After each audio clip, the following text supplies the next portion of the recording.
नमस्ते, मेरा नाम शुभम है और आप मुझे ब्रेन ऑफ बिहार पे देख रहे हैं। पटना हाई कोर्ट से एक छोटा सा अपडेट है। आप लोग को याद होगा, गर्मी छुट्टी होने के पहले सुनवाई हुई थी और उसमें एसएसपी पटना को निर्देशित किया गया था कि आप जल्द से जल्द अपना काउंटर एफिडेविट फाइल करें कि आपने एक्शन क्या लिया जो एफआईआर हुआ है सहारा रिफंड के लिए। 15 दिन का टाइम दिया गया था और एफआईआर में क्या एक्शन लिया गया उनके तरफ से काउंटर फाइल भी 12 मई को फाइल किया जा चुका था। क्योंकि गर्मी छुट्टी हो गई, उस समय सुनवाई नहीं हो पाई, लिस्टिंग नहीं हो पाई। अब जाके जब रीओपन हो चुका है माननीय पटना हाई कोर्ट, पहले दिन से ही लिस्टिंग का प्रयास जारी था। हम इस पर नज़र बनाए हुए हैं। 16 को भी हुआ था लिस्टिंग, फिर उस दिन भी बारी नहीं आया केस का। कल भी हुआ था, 17 को भी। अब 17 वाले डेट में भी कुछ मामले को लिया गया, लेकिन 166 नंबर पे लिस्टिंग था उस मामले की। जो जस्टिस संदीप कुमार सर हैं, उनके बेंच में सुनवाई होनी है, इसीलिए ज़्यादा इम्पोर्टेंट है क्योंकि इन्हीं के द्वारा ऑर्डर दिया गया था सुब्रत राय सहारा को पटना हाई कोर्ट में सशरीर उपस्थित होने का। तो उम्मीद लगाई जा रही है कि वो वाकिफ़ है मामला से कि पूरे देश के लोग परेशान हैं, साथ में बिहार के लोग भी परेशान हैं, रिफंड नहीं हो रही है और एफआईआर जो हुआ है उस पर कार्रवाई विभाग नहीं कर रहा है। तो इस बार जो डेट आया है वो 19 को दिखाया जा रहा है, क्योंकि 17 वाले डेट को कैरी फॉरवर्ड कर दिया गया, मतलब उसका बारी नहीं आया। 166 नंबर तक मामला सुनवाई का नहीं पहुंचा। लमसम 100 मामले को सुना जा चुका है 166 नंबर पर। इसका मतलब कि 19 तारीख को आने की उम्मीद है और दिखा भी रहा है पोर्टल पे कि अगली सुनवाई उसके डेट है जो टेंटेटिव है या कैरी फॉरवर्ड के बाद है, वो 19 जून है। तो इसमें कुछ अपडेट आ सकता है, देखने वाली बात है कि क्या होता है। अगला अपडेट है कि एक फ्रेंचाइजी मैनेजर का घोटाला का कल से मीडिया में वायरल हो रहा था। ये सहारा का घोटाला नहीं, ये फ्रेंचाइजी मैनेजर का है, जो कि घोटाला में घोटाला एक होता है और घोटाला के अंदर कोई घोटाला कर दे तो घोटाला स्क्वायर हो गया। तो उन्होंने डुप्लीकेट सर्टिफिकेट जारी किया होगा, जिसके चलते उन पर एफआईआर हुआ है, उनकी अरेस्टिंग हुई है। क्योंकि बहुत ऐसे लोग भी थे पहले जो जमाकर्ताओं से पैसा ले लेते थे और उनको डुप्लीकेट रसीद या कहीं से अपने हाथ से लिखा हुआ कुछ भी, मतलब सहारा के खाता में वो पैसा नहीं गया और उसका अगर क्लेम हुआ होगा तो सामने आ गया कि नहीं भाई ये तो डुप्लीकेट सर्टिफिकेट है।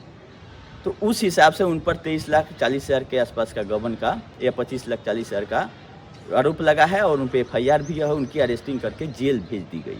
ये सहारा का घोटाला नहीं है, सहारा के फ्रेंचाइजी के और उनके कैशियर और उनके मैनेजर का नाम आ रहा है। ये मीडिया में न्यूज़ है। दूसरा, सीमांतो राय पे बहुत सारे लोग अभी भी मान नहीं रहे हैं कि सीमांतो राय सहारा को चला के ही रहेंगे। तो बहुत ही अच्छा कदम है अगर वो चलाने की कोशिश करते हैं, लेकिन इन लोगों को बता कौन रहा है ये पता नहीं चल रहा है।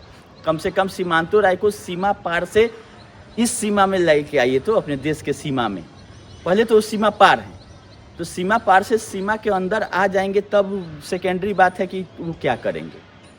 उनको तो हिम्मत हो नहीं रहा है कि सीमा पार करके आ जाए।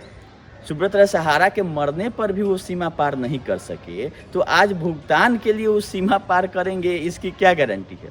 लेकिन कुछ मूर्खदानी लोग हैं, कुछ लोगों को बलगलाने के लिए वीडियो बनाने वाले लोग हैं, जो कि अपना पिछला वीडियो नहीं देख के फिर से आके नया झूठ बोल जाते हैं और लोग उनको देख भी रहे हैं। हमको नहीं लग रहा है कि उनको आखिर मिल क्या रहा है। 2 महीना, 4 महीना, 6 महीना, 1 साल मैक्सिमम इसमें सारा जांच एजेंसियों का रिपोर्ट आ जाएगा और इन पर कार्रवाइयाँ शुरू भी हैं। वो अपने हिसाब से काम होगा, अरेस्टिंग होगा, जो भी होना होगा। उसके बाद ये लोग क्या करेंगे। अभी तो झूठ बोल के आप वीडियो चला ले रहे हैं, चाहे लोगों को गुमराह कर रहे हैं, जो भी आपको बेनिफिट हो। आप हम लोगों से ज़्यादा वो लोग समझ रहे हैं कि जो बोल रहे हैं वो नहीं होगा, लेकिन बोलने से बाज नहीं आ रहे हैं। उन लोगों को सुधार की ज़रूरत है। बाद बाकी भुगतान का कहीं से कुछ अभी हो नहीं रहा है। पोर्टल पे वैसे ही धीमी गति के समाचार की तरह बंट रहा है और अगला डेट है पोर्टल का माननीय सुप्रीम कोर्ट में 11 अगस्त को।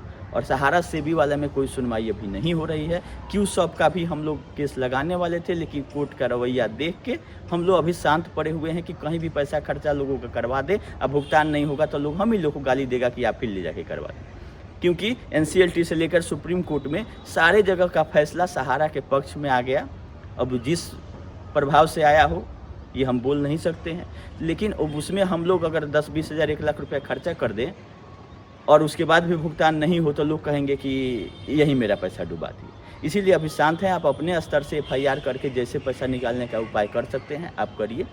सुप्रीम कोर्ट में मेरे साथ जो 50-60 लोग जुड़े हुए थे उनके बिहाफ में हम आईए लगाएंगे। जैसे ही जुलाई में कोर्ट खुलेगा हम लोग उसमें आईए लगा देंगे। अभी इंतज़ार कर रहे थे कि सहारा सेवी में कुछ अपडेट आए कि सेटलमेंट से लेकर और पोर्टल तक कहीं कुछ सुनवाई हुआ नहीं पिछले 6 महीना में। तो क्या उसमें आदेश आ जाएगा, इसीलिए हम थोड़ा और इंतज़ार कर रहे हैं कि हो सकता है सेटलमेंट से रिलेटेड क्या आ जाए नहीं आ जाए, क्योंकि हमारा पहला प्रेयर है जो बचा हुआ पैसा है सहारा सेवी में वो दिया जाए और लिमिट जो 5 लाख का लगाया गया है ये हटाया जाए। मल्टीपल मेंबरशिप का ये हटा, तो उसमें कुछ अगर नया आदेश आ जाता है और पहले हमारा ये फाइल हो जाएगा तो गड़बड़ हो जाए। इसलिए हम इंतज़ार कर रहे थे कम से कम एक सुनवाई सहारा सेवी का हो जाए तब जाके हम लोग अपना आईए लगाएं, ताकि प्रेयर में अगर कुछ मॉडिफिकेशन करना हो तो हो जाए। ड्राफ्ट करके रेडी है, नहीं कुछ होगा छुट्टी के बाद हम अपना फाइल करवा देंगे, जो कि 13 जुलाई के बाद माननीय सुप्रीम कोर्ट रीओपन होगा। अभी कुछ नहीं करना है, सीमांतु राय का इंतज़ार करना है कि सीमा पार वो कब कर रहे हैं और अपने ऑफिशियल लोगों से वो कब बुला रहे हैं। ऑफिशियल लोग तो कोई इंडिया से बाहर बता रहा है जब पूछताछ के लिए बुलाया जाए, कोई लखनऊ से बाहर बुलाया जा रहा है। इसी बीच में 19 तारीख को हमारे शुक्ला जी ने एक बहुत अच्छा निर्णय किया है कि सीआरसीएस के कार्यालय का घेराव वो जरूरी, क्योंकि ये लोग अपना जो सिस्टम बनाए हैं 1-1.5 साल से कि 5,000 करोड़ मिल गया इनको, अब उसी में दिसंबर तक का टाइम लिए हुए हैं। वो चाहेंगे तो 1 महीना में भी बांटा जा सकता है, लेकिन ये अपने हिसाब से उसको चला रहे हैं ताकि दिसंबर तक यही पैसा चले। कि अगला पैसा छूटेगा नहीं छूटेगा क्या होगा ये अलग बात है। तो लोगों के पीड़ा से इन लोगों को सोसाइटी वाले और जो कमेटी बना है नहीं मतलब, एक अपना सिस्टम सरकारी बना लिए हैं और उसमें लोगों को परेशान कर रहे हैं। चलिए हम ये कामना करते हैं कि 19 तारीख वाला जो घेराव होगा उससे सीआरसीएस पे प्रभाव पड़ेगा। सबका जड़ तो सीआरसीएस ही है। सीआरसीएस सही रहता तो लोगों का पैसा नहीं डूबता। सेबी सही थी तो कहाँ है सेबी से जो रेगुलेट होने वाली कंपनियां, नहीं रेगुलेट होने वाली कंपनी भी जो सुब्रत राय के हिसाब से रियल एस्टेट और हाउसिंग था उसका भी पैसा जब्त करके रखा हुआ है। आरबीआई ने फाइनेंशियल का लाइसेंस समय रहते हुए रद्द कर दिया। आईआरडीए ने सहारा लाइफ को अच्छे कंपनी में ले जाके मर्ज कर दिया, लेकिन सीआरसीएस का नाकामी के चलते देश के लोगों का 1 लाख करोड़ का मूलधन डूबने के कगार पर आ गया। तो सीआरसीएस का घेराव भी जरूरी है कि आप कर क्या रहे। चलिए अभी के लिए इतना ही, धन्यवाद।